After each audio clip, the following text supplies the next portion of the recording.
Tudo bem, estamos de volta, esse é o nosso terceiro bloco e sempre procuramos passar para os alunos um pouco dessa experiência de como lidar com tamanho, volume do que precisamos, estudar, aprender. Então, não há dúvida que você precisa, o quanto antes, mergulhar na sintaxe.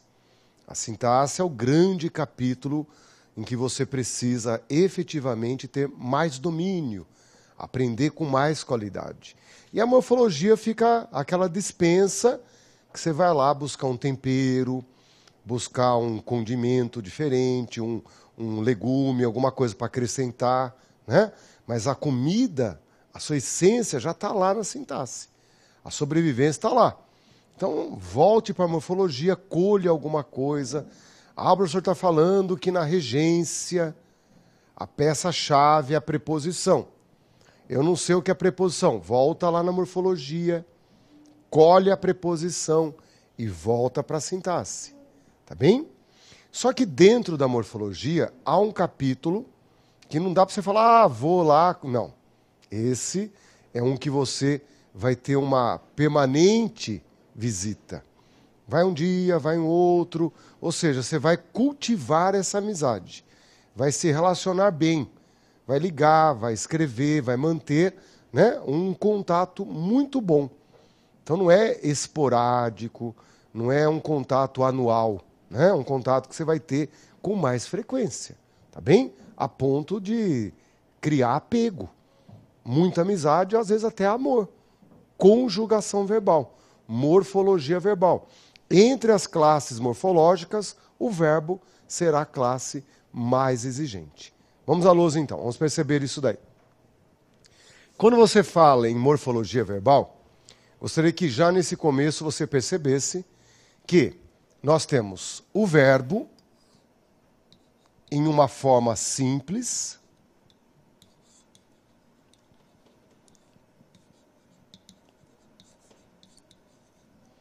se você diz para mim, estudarei. Essa é uma forma simples do verbo, ok? Um verbo em sua forma única. Mas eu tenho que aprender que também nos verbos eu tenho locução verbal. Professor, o que é locução? É uma expressão. A morfologia é o capítulo que estuda a palavra ou as expressões. Então o verbo pode vir na forma de uma palavra, ou nós também expressamos assim, vou estudar. É um verbo? Não, são dois. São dois verbos, isso compõe uma expressão, isso forma, aquilo que tecnicamente se chama locução verbal. Numa locução verbal, você tem no mínimo dois verbos. Esse da esquerda é chamado de verbo auxiliar. E esse da direita é chamado de verbo principal. Tá bem? O da esquerda, verbo auxiliar, o vou, e o da direita é o verbo principal. Então, quando você olha para uma oração daqui a pouco, quando você começa a estudar a sintaxe, vai olhar para uma oração, às vezes nessa oração vai ter um verbo simples, mas espere também uma locução verbal. E dentro do conceito de locução verbal, entenda que haverá um verbo auxiliar e outro principal. Então, quais são as formas de um verbo se manifestar? Como que ele aparece aos seus olhos? Aparece na forma simples, ou na forma de uma expressão, na forma de uma locução. Tá bem? Agora nós vamos abrir um segundo quadro para dizer assim, professor, qual que é a dimensão dos estudos? Olhem que bonito.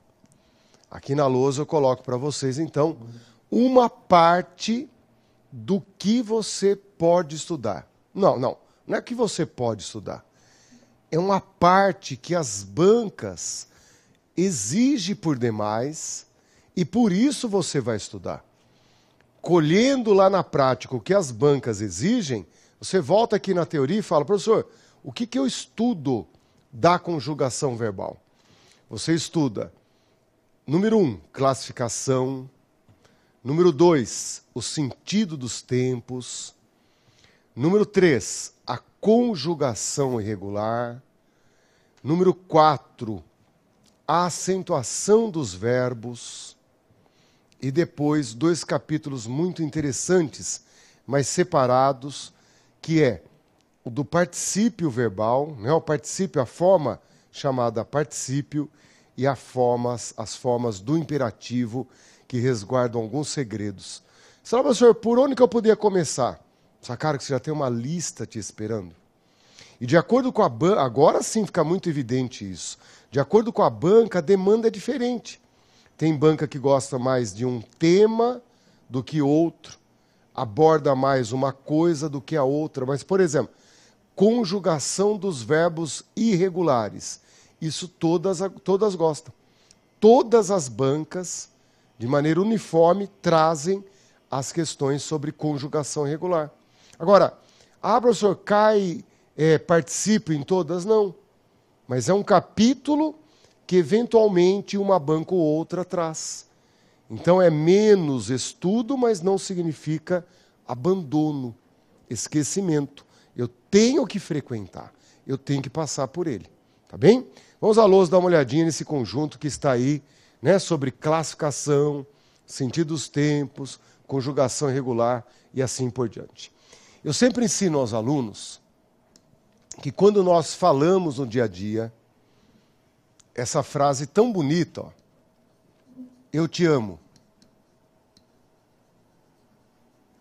Tá bem? Essa oração, eu te amo, ela deve ser usada cada vez mais, praticada cada vez mais. Tá bem? Professor, eu uso muito eu te amo. Parabéns, é bonito, né? Chegar em casa, eu olho para minha esposa, né? Não vou dizer que é um clima sempre legal, mas se eu olhar para ela e dizer eu te amo, pelo menos ela esboça um sorriso em seus lábios. É um momento que eu falo, ó, né? Tá tudo bem, vou entrar e não vou apanhar, né? Vou entrar e tá tudo bem. É um momento bacana. Mesmo em crise, quando você diz eu te amo, né, cria uma luz, uma aura muito boa. É legal. Mas se eu entrar em casa, olhem bem, e disser eu te amei, em vez do sorriso, um tapa. Em vez da luz, o murro, talvez produzindo uma escuridão visual. Daí vem todo tipo de agressividade. Tapa, murro, beliscão, empurrão, arranhão, palavras de baixo calão. Aí vem geral, ok? Se eu entro e digo eu te amo, um sorriso. Eu te amei, pancadaria. E frases como eu bem que eu desconfiava, eu já sabia, né? Sacaram?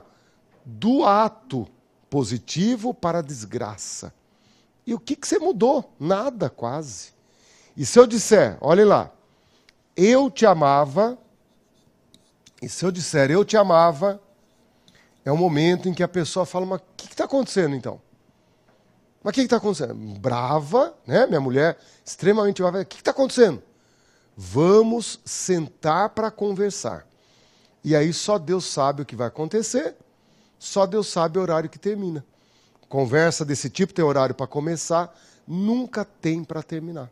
Invade madrugada, chega uma hora que você não aguenta mais, fala, ó, tá bom, vai, toca a vida, segue aí, tá tudo bem, eu te amo muito, né? Você fala, não aguento mais essa conversa, eu te amo muito, vamos dormir, e assim, né? Não é assim?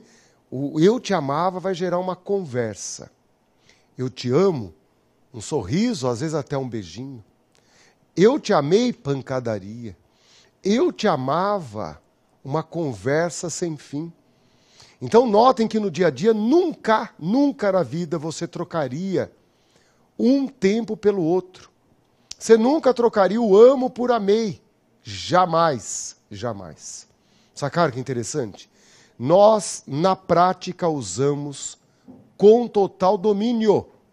Olha que bonito isso. Você pega a língua portuguesa e usa com total domínio. Se você for para outros idiomas, essas mesmas expressões não se darão da mesma maneira. Você vai para o espanhol, para o italiano, para o francês, para o inglês, para expressar o que você expressou em português, você tem que usar outras maneiras de dizer isso. Há outras combinações, tá bem? Mas está notando? No seu idioma você controlaria isto de maneira inata. Mas se a banca pergunta o nome do tempo que ali você usa, você saberia dizer? Vamos à luz, ó. Você saberia dizer que a forma amo é classificada como presente do indicativo? De que a forma amei é catalogada como pretérito perfeito do indicativo? E que se você dissesse amava, ele é o pretérito imperfeito? Ah, professor, se eu tiver que saber isto, eu não uso mais nada. Você tem razão. Se nós tivermos que parar para classificar as coisas, nós não teríamos, né? Mas é isso o papel da escola. Fazer com que você reflita, produzindo em nós uma cultura gramatical. Então nós saímos da escola incultos gramaticalmente. Talvez a escola tenha como grande objetivo fazer você ler e escrever. E isso, bem ou mal, a maioria alcança. Não tem como negar. Nós saímos da escola, geralmente, né, no ensino médio, a pessoa sai do ensino médio, ela tem uma qualidade, não é o ideal, na leitura e uma qualidade um pouco inferior na escrita. Mas dá para viver bem com essa leitura e com essa escrita, né? Na maioria das vezes nós temos... Se a pessoa tem um nível superior, haverá novas exigências e isso tem uma requalificação maravilhosa.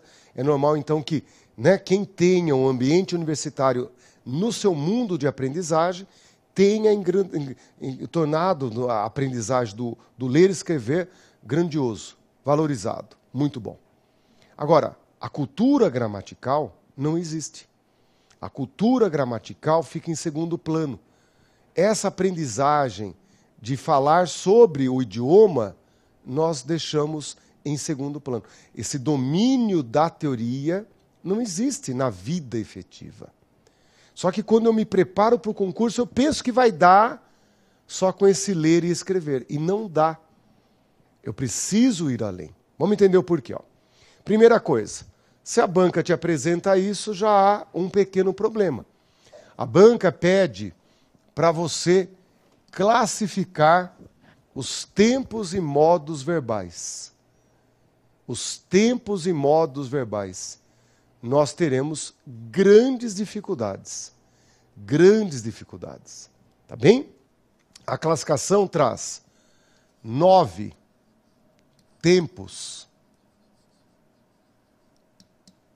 nas formas simples e traz 6 tempos nos chamados tempos compostos.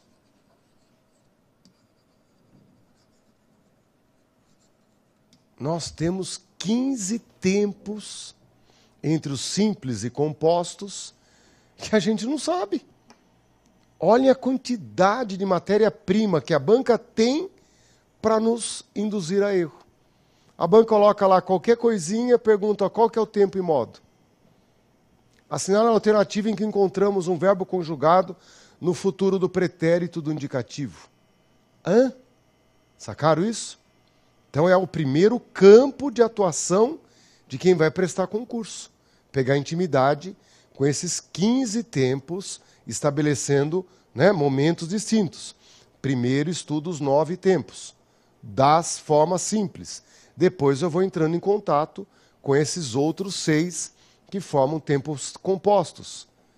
Particularmente estudar já essas 9 formas simples, esses 9 tempos das formas simples, já é mais do que suficiente. Se você fizer isso, você já pode fazer o sinal da cruz, se benzer e falar, ó, dever cumprido. O meu dever está cumprido. Se você olha para uma forma simples e sabe o tempo, parabéns, está ótimo. Futuro do pretérito, pretérito imperfeito, nossa, está ótimo. Tá bem? O tempo composto você vai administrando. Mas é importante você colocar como meta. Eu preciso... Aí entra uma gramática.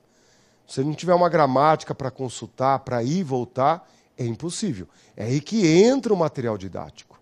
Tá bem? Precisamos, sim, ter uma gramática de preferência, aquela bem ilustrada, gostosa de ler, com foto, com cores, né?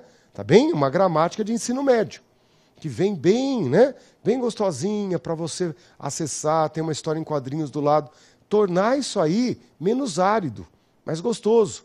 Tá bem? Mas que tenha essas noções. O que é o presente? O que é o pretérito perfeito? Tá legal? Vamos à lousa. Essa classificação, abundante, difícil, é uma das abordagens que a banca tem. Só que, além disso, você não pode deixar de perceber que cada um dos tempos ali designa um sentido. Cada um dos tempos, né? Então, amo, amei e amava, tem sentidos diferentes. Da mesma forma que a gente olha para a palavra livro, apostila, você não tem a distinção entre livro e apostila? Né? Noção de acabamento, noção de publicidade, como que um se publica, o outro se publica. Né? A gente tem noção que a apostila ela tem um compromisso menor que o livro. O livro tem uma efetividade. Então, quando eu estou fazendo um livro, eu reviso, eu apuro. A apostila não, eu sei que ela é sazonal. Ela tem uma durabilidade de 3 meses, por exemplo, para aquele curso. Logo abre um novo curso, eu vou refazer essa apostila. A gente sente que a apostila ela se renova, ela se permite uma flexão, ela permite cortes. O livro parece que exige mais completude, enquanto a apostila ela permite abordagens diferentes. Parece que ela tem um compromisso diferente. Né? Então nós temos a noção de livro e apostila, que você sabe que eles designam coisas diferentes. Se você olha para livro e caderno, você fala, professor, a utilidade é completamente diferente. Caneta, lápis, você sabe que eles significam coisas diferentes. E não é bacana isso? Os tempos verbais também. Olhem lá. Os tempos verbais também. Por exemplo, o amo do presente indicativo indica simultaneidade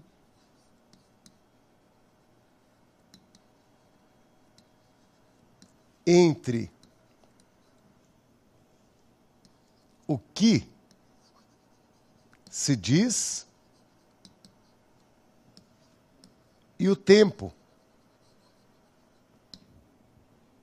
O ato de amar, o que se diz, o amo, o ato de amar, é simultâneo ao tempo. Na hora em que você fala, você ama.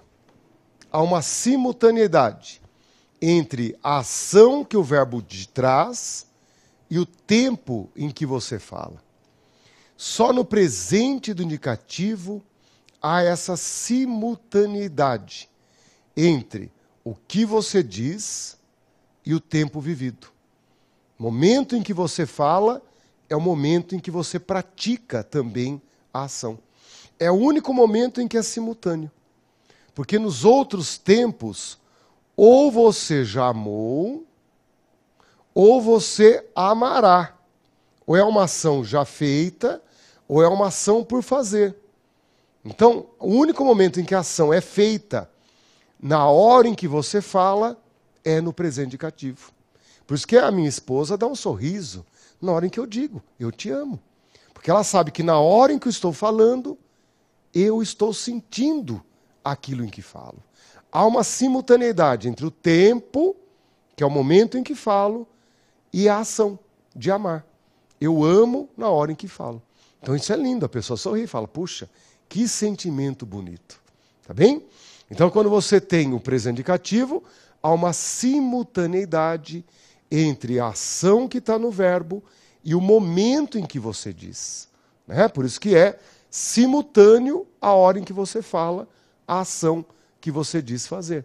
Eu te amo, você ama na hora que fala. Simples. Todos os outros tempos, passado ou futuro, não há mais essa simultaneidade. Ou já aconteceu, ou vai acontecer. Olha que bacana. Não é? Vamos ver o passado aqui. Ó. Quando que o passado é perfeito? Quando indica que a ação acabou. Que a ação está terminada. Então, o pretérito perfeito indica uma ação acabada. Professor, e o pretérito imperfeito? O pretérito imperfeito, gente, ele é simplesmente maravilhoso.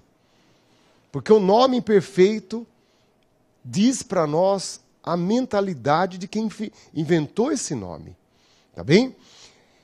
Quando eu passo perto de uma escola e digo para minha filha assim, nossa filha, ó, papai estudava nessa escola.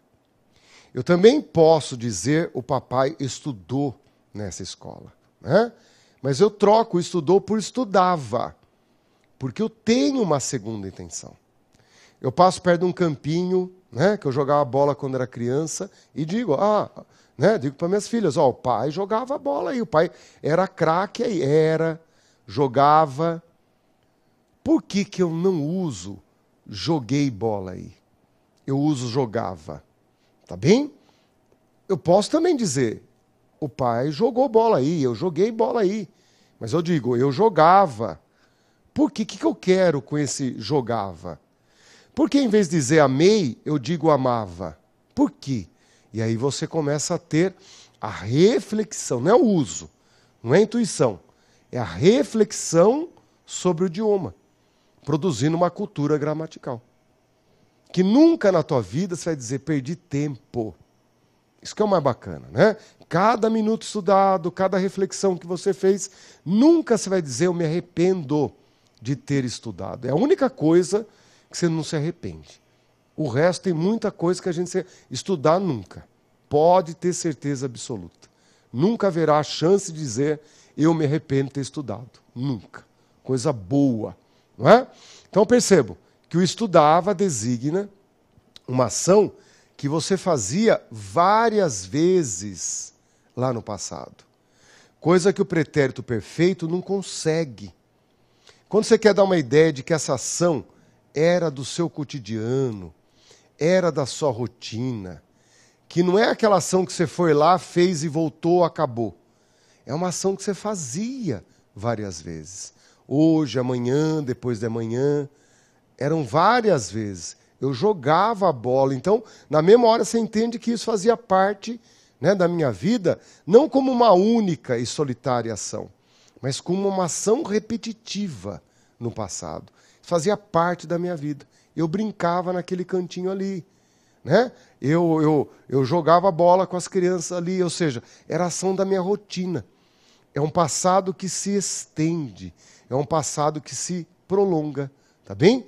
Enquanto o perfeito, interrompe a ação, é uma ação acabada, o imperfeito ele consegue, né, esticar o passado, mostrando incidência, reincidência, mostrando a repetição dessa ação. Não é? Vamos colocar isso aí, ó.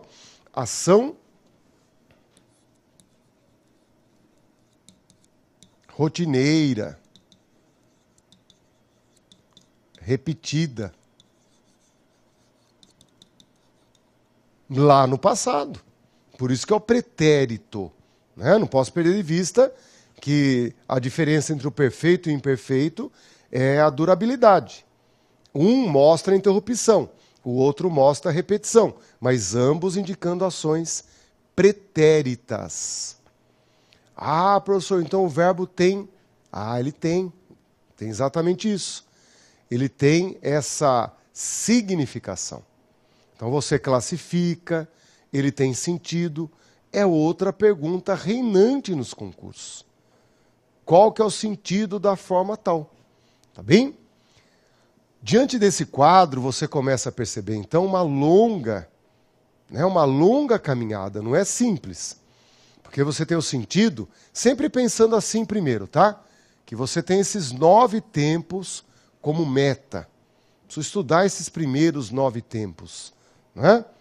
Esses primeiros 9 tempos eu tenho que pôr na frente. Em particular, os tempos do indicativo. Os tempos do indicativo são os que mais caem na prova. E o restante eu vou caminhando. Não é? Agora, uma das perguntas mais recorrentes é a conjugação de verbos irregulares. A conjugação de verbos regulares é uma coisa que produz volume. Então aí cada segundo estudado tem um retorno muito garantido. O custo-benefício dessa aprendizagem é maravilhosa. Se nós pegamos o verbo amar e dizemos amo, amei e amava, encontramos ali uma regularidade que ocorre então com outros verbos. Você pega o verbo cantar, eu canto, eu cantei e cantava. É a mesma terminação. Você pega o verbo estudar, eu estudo, eu estudei, estudava. Você fala, professor, tudo igual. Esses são verbos regulares. São verbos que você vai percebendo um após o outro, que eles têm uma regularidade. Há uma constância na forma de flexionar. Agora vamos à lousa para perceber uma coisa completamente diferente. Quando você pega um verbo como vender, ele é regular. No presente ele fica vendo, no pretérito ele fica vendi, no pretérito imperfeito fica vendia. Então quando o verbo é regular e terminado em ER, ele vai seguir isso daí. Por exemplo, o verbo estabelecer. O verbo estabelecer é regular. Então fica, eu estabeleço, eu estabeleci, eu estabelecia. O verbo aprender, regular. Eu aprendo, eu aprendi, eu aprendia. Quando o verbo é regular, ele segue assim. Mas você pega um verbo como caber, e aí já não há essa mesma flexão aqui. O verbo caber fica caibo, coube, eu coube. E aqui no imperfeito, sim. No imperfeito fica regular. Mas no presente, no pretérito perfeito, olhem a monstruosidade que nasce. Eu caibo. Eu coube. Isso daí é extremamente irregular. Foge do padrão. O verbo caber passa a ter uma conjugação exclusiva dele. E por isso que as crianças demoram para incorporar a irregularidade. Por isso que a criança diz cabo. Não entra aí que você vai se machucar. A criança entra, fala, eu cabo, tá vendo? Ela fala, eu cabo. Daí, com o andar da carruagem, vai sendo polido aqui, vai sendo cortado lá, a criança vai absorvendo, pela correção que existe, a forma caibo. Vai ouvindo, vai sendo corrigido, mais cedo ou mais tarde ela vai aprender que a forma correta é eu caibo. A criança, né, com até 4, 5 anos, ela fala cabi sem dor de cabeça. Ela olha e fala, tá vendo? Cabi. E mostra a língua ainda. Né? É nessa hora que ela está seguindo o modelo do verbo regular. Ela está pensando que o verbo caber é igual o verbo regular vendi, por exemplo. Vendi, cabi. Daí você tem que falar, não, o verbo caber não é regular. O verbo caber produz o modelo exclusivo dele. E aí entramos em alguns pouquíssimos verbos que se desviam do padrão, que se desviam da regularidade. Né? Você tem mais de 10 mil verbos no português. E há um pequeno universo de desvios de irregularidades. Vamos à lousa. Esse desvio ocorre em alguns verbos que nós temos altíssima frequência, como venho. Olhem que irregular. O verbo vir fica venho. Vim, vinha. Olhem os desvios que produz. O verbo vir é profundamente irregular, mas nós usamos todo dia. Olha o verbo ver, fica vejo, vi, via. O verbo ter, tenho, tive, tinha. Verbos com problemas de conjugação, então, dentro da sua formação, porque produzem modelos próprios. Modelos que não dá para você servir a outros. Não é? Então você tem na português esse controle. E o que é bacana, gente? Nós aprendemos a conjugar o verbo ver muito cedo. Aprendemos a conjugar o verbo ter e o verbo vir muito cedo. Por quê? Porque eles fazem parte da nossa vida. Eles fazem parte daquilo que é a nossa rotina do dia a dia. O que muitas vezes você não reconhece é que, por exemplo, o verbo entreter é filho do verbo ter. O verbo entreter é um verbo derivado do verbo ter. O verbo antever, prever, rever é um verbo que tem uma genética idêntica ao verbo ver. Quando eu for conjugar o prever, que eu saiba que ele segue os modelos do verbo ver e não erro mais. O verbo ter tem um monte de filho. O verbo vir tem um monte de filhos. Então venham comigo. Ó. Quando eu vou conjugar o verbo intervir, o verbo intervir é filho do verbo vir. É por isso que ele segue o verbo vir e fica, por exemplo, eu intervenho. Eu intervim. Eu intervinha. E quando eu tenho essa visão genética de que o verbo pai cede as suas belezas ou feiuras ao filho, isso é fundamental. Eu intervim não é fácil dizer, mas sabendo que segue o pai, eu vim, você vai criar uma autoconfiança para dizer eu intervim. Vamos pensar assim, ó. Ele veio, ele interveio. Eles vieram, eles intervieram. E é isto o concurso público. Porque o brasileiro no dia a dia não diz ele interveio, diz interviu. O brasileiro diz intervieram, diz interviram. Nós seguimos uma conjugação para o verbo intervir completamente errada, pois não seguimos o pai dele. Então diga assim, ó, qual o pai do verbo intervir? O verbo vir. E o verbo vir você sabe desde muito cedo. Eu vim, eu intervim. Ele veio, ele interveio. Eles vieram, eles intervieram. Opa! Está aí uma solução barata e muito recorrente nas provas. Se eu souber o verbo vir e eu sei, saberei também o verbo intervir. E aí a prova começa a ser traduzida por mim. Agora, se eu saio da rua com o português que nós usamos, com o português que ouvimos e falamos, e vou para a prova, eu vou assinalando as alternativas que eu tenho o lado íntimo, o lado doméstico, como a nossa... eu escuto interview, deve ser o correto. E não é interview, é interveio. Vamos à lousa para vocês perceberem. Ó. Se você pegar o verbo prever, vai ficar eu prevejo, eu previ, ele previa. Pega o verbo entreter. O verbo entreter fica eu entretenho, eu ontem entreti. Não, entreti não tem no português. Eu entretive. O brasileiro fala eu me entreti, quando o correto seria eu me entretive, gente. Ah, eu me entretia. Não, eu me entretinha. E aí ocorre uma coisa barata e muito interessante, pois eu passo a enxergar uma conjugação que eu tenho grande intimidade. O verbo ter, desde os 5 anos você conjuga. Esse verbo que já está fixado, corretamente memorizado, servirá de modelo para um verbo como entreter. É aí que é muito bacana, porque, professor, eu vou estudar. Não é estudar, é relacionar. É dizer para a memória que o verbo entreter segue o verbo ter. E se eu digo, eu tive, eu entretive. Ele teve, ele se entreteve.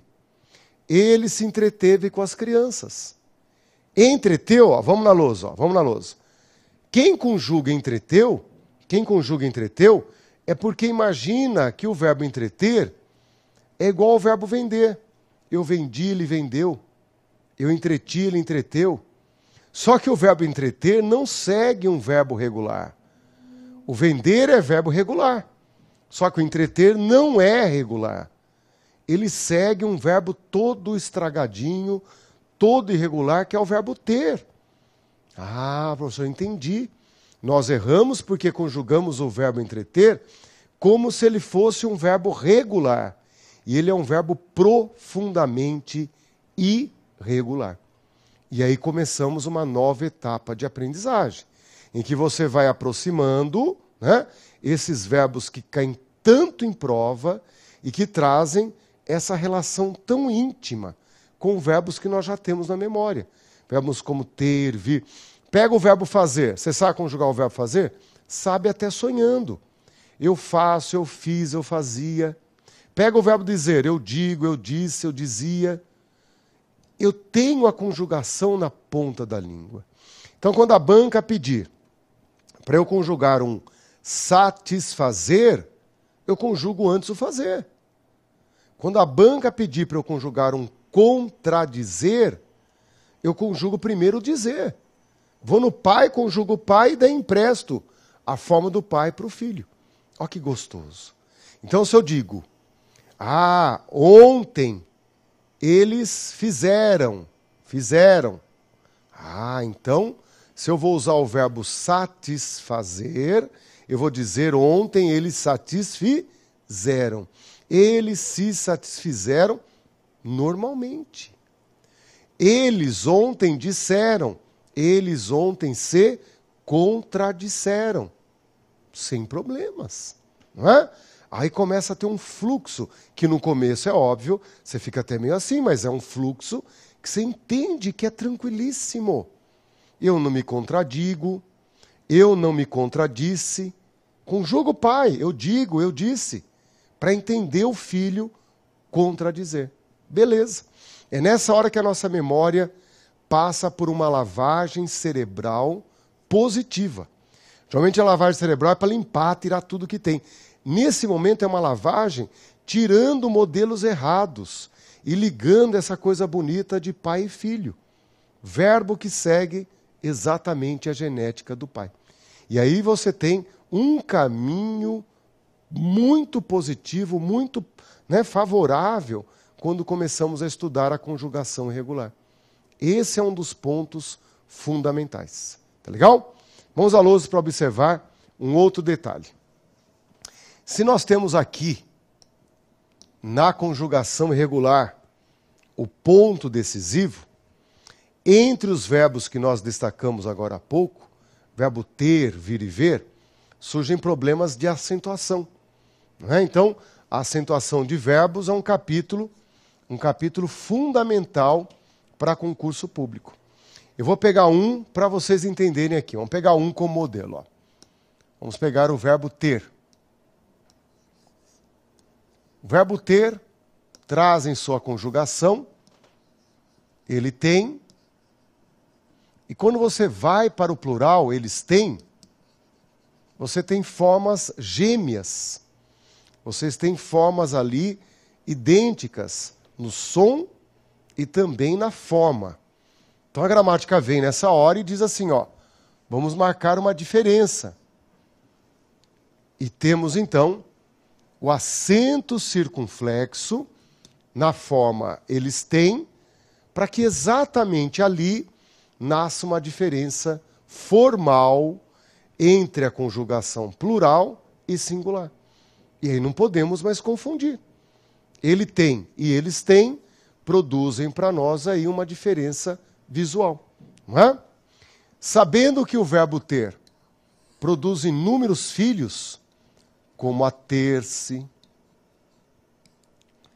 conter, deter, entreter, manter, obter, reter, entre outros menos famosos.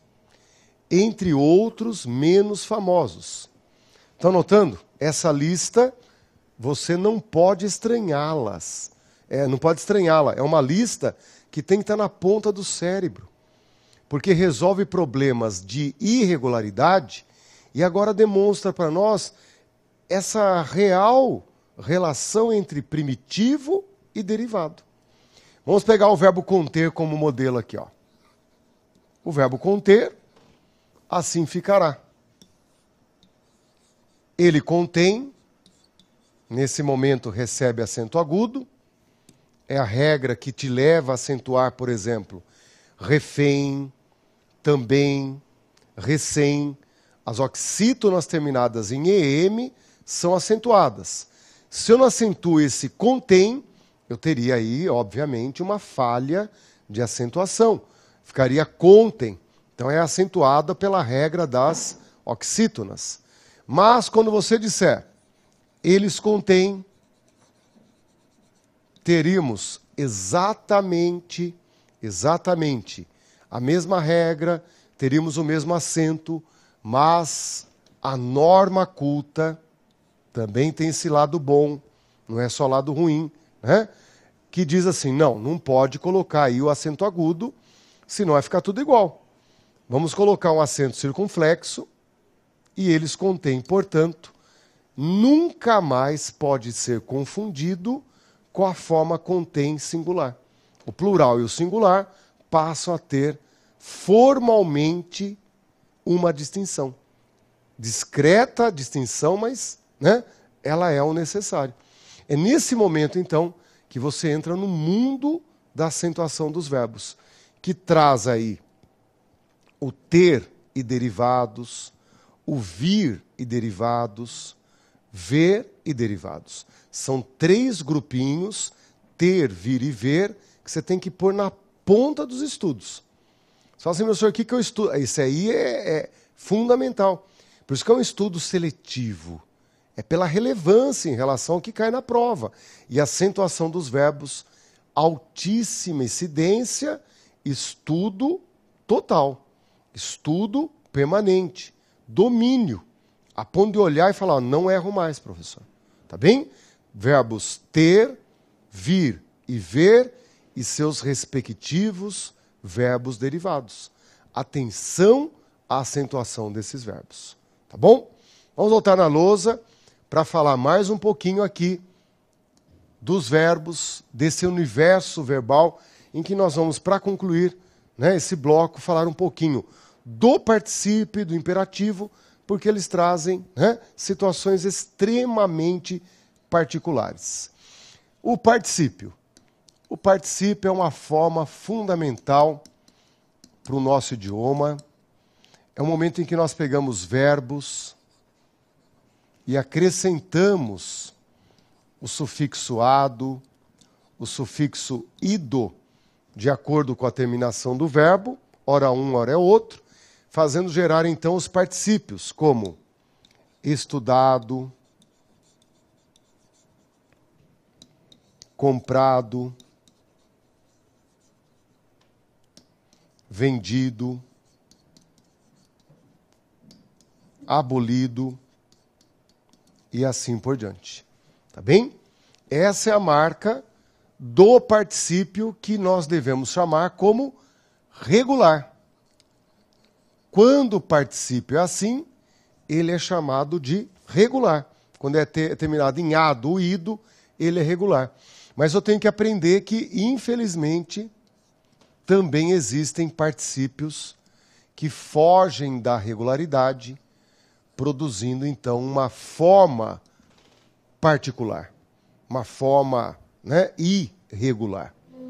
Quando você pega o verbo fazer, por exemplo, o particípio do verbo fazer é a forma feito, gerando, então, um particípio muito diferente daquilo que seria o regular. Nós temos o verbo escrever, que gera a forma escrito, um particípio profundamente irregular. Nós temos verbos como entregar, que tem a forma regular, entregado, mas tem também uma forma chamada irregular, gerando aí um duplo particípio. Então os particípios também podem ser, né, abundantes, ter mais de uma forma correta. Nós temos ali o entregado e o entregue, sendo que o entregado é a forma regular e entregue é uma forma chamada irregular. E aí, quando nós temos duplo particípio, passaremos a ter, na norma culta, regra para conduzir esse duplo uso. Quando o particípio só tem uma forma, não tem problema. Agora, quando tem duas, nascem regras para controlar isso. Então, por exemplo, com o verbo ter, você vai usar entregado. E com o verbo ser, você vai usar entregue. Com o verbo ter, a forma entregado, com o verbo ser, a forma... Então, aí nasce uma regulação, nasce um regulamento, nasce uma regra da norma culta. Para usarmos a forma entregado, nós usamos aqui o verbo ter ou haver. Então, ele havia entregado, ele tinha entregado, seriam as formas corretas. E com o verbo ser e estar, aparecem as formas irregulares. Foi entregue, estava entregue, aí vem a gramática, e quando o particípio tem dupla forma, há uma divisão de como se usa. Se tem duplo particípio, para o verbo ter e haver, fica a forma regular, e para o verbo ser e estar, a forma irregular. Só que quando nós ouvimos isso pela primeira vez, faz parte de um estranhamento, de um corpo estranho.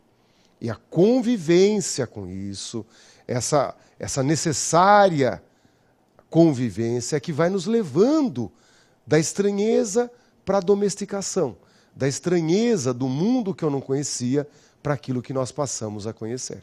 Tá legal? Então, dentro da caminhada para o concurso público, coloque um tempo para o estudo dos particípios, porque eles têm as suas irregularidades, há duplos particípios e, a partir deles, uma regra que cai na prova. Né? Tá bem? Para nós finalizarmos, vamos falar um minutinho do imperativo.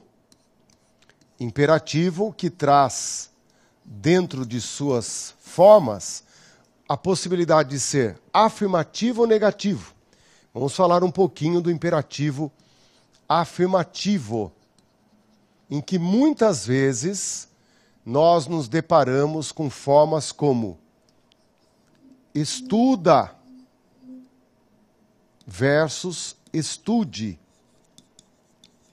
E nós não entendemos. Por quê, professor? O correto é estuda ou estudo? Quando eu der uma ordem para uma pessoa, né, estiver usando o imperativo, o correto é estuda ou estude? E nós nem imaginamos que a distinção entre estuda e estude depende de como estamos tratando o nosso interlocutor. Se nós o chamamos por tu, vamos à lousa, se eu estiver chamando a pessoa por tu, a forma estuda é a correta. E se eu estiver tratando a pessoa por você, é que a forma correta seria estude. Você foi mal na prova, estude mais, estude mais. Tu foste mal na prova, estuda mais. A esse capítulo a gramática vai chamar de uniformidade de tratamento. Uniformidade de tratamento. Dentro dos estudos gramaticais, você tem um imperativo que te cobra uma uniformidade. Ou você vai com o tu, ou com você. Se em outros tempos e modos nós sentimos a diferença entre o tu e você, pelas suas formas tão distintas, aqui no imperativo não. Aqui o tu e você se confundem, o brasileiro mistura e nós não respeitamos a uniformidade de tratamento.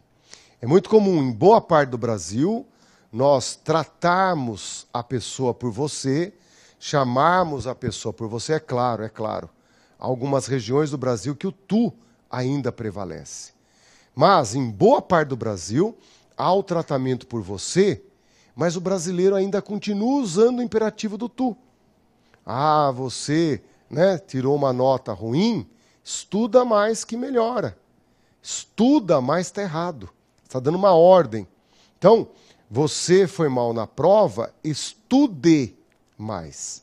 E aí tem que nascer na sua caminhada o estudo imperativo, como ele se constitui e este zelo que nós estamos observando. Dependendo da escolha que você faz em relação ao tratamento, tu ou você, teremos formas verbais distintas, que no imperativo ficam muito discretas. As diferenças não são notadas e o brasileiro está pronto para a confusão. Por isso que o imperativo tem a sua cota de participação também nas provas. Tá bem? Essa seleção que nós vimos aqui, apenas uma amostragem, do que nós temos dentro da morfologia verbal, já dá para passar um longo período estudando. Por isso, são visitas. Vá lá um dia, estuda um ponto e volta. Não é fazer como fizemos nesse encontro, uma visão total em uma aula só. Não, você deve dar um tempo ao tempo, fazer visitas, voltar ao mesmo elemento mais vezes. Tá legal? Então nós temos dentro da gramática o capítulo da morfologia. Dentro da morfologia há uma classe de palavras que vai merecer de você atenção permanente. E essa classe é o verbo, é o estudo da morfologia verbal. Coloque no seu caminho com qualidade esse tema, morfologia verbal. Tá bom? No nosso próximo bloco, já migramos para a sintaxe, em que, dentro desse capítulo, o movimento que o verbo produz, em busca do sujeito, em busca do complemento, gera as grandes questões de concurso público. Tá bem? Até lá, então.